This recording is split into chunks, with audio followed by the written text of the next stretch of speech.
بسم اللہ الرحمن الرحیم۔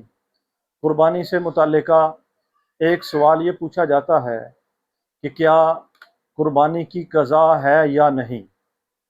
یعنی ایک شخص ایسا ہے کہ جس نے گزشتہ سال صاحب نصاب ہونے کے باوجود عید الاضحیٰ کے موقع پر قربانی نہیں کی، تو کیا وہ اس سال موجودہ سال کی قربانی کے ساتھ ساتھ گزشتہ سال کی قربانی کی بھی قضا کر سکتا ہے یا نہیں۔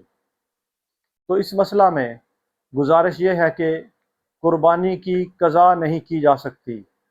ہاں، البتہ یہ صورت موجود ہے کہ گزشتہ سال اگر کسی شخص نے صاحب نصاب ہونے کے باوجود قربانی نہیں کی تو وہ قربانی کی قیمت کو اللہ رب العزت کے راستے میں صدقہ بھی کرے اور اللہ رب العزت کے ہاں اپنی اس سستی اور کوتاہی پر توبہ اور استغفار بھی کرے۔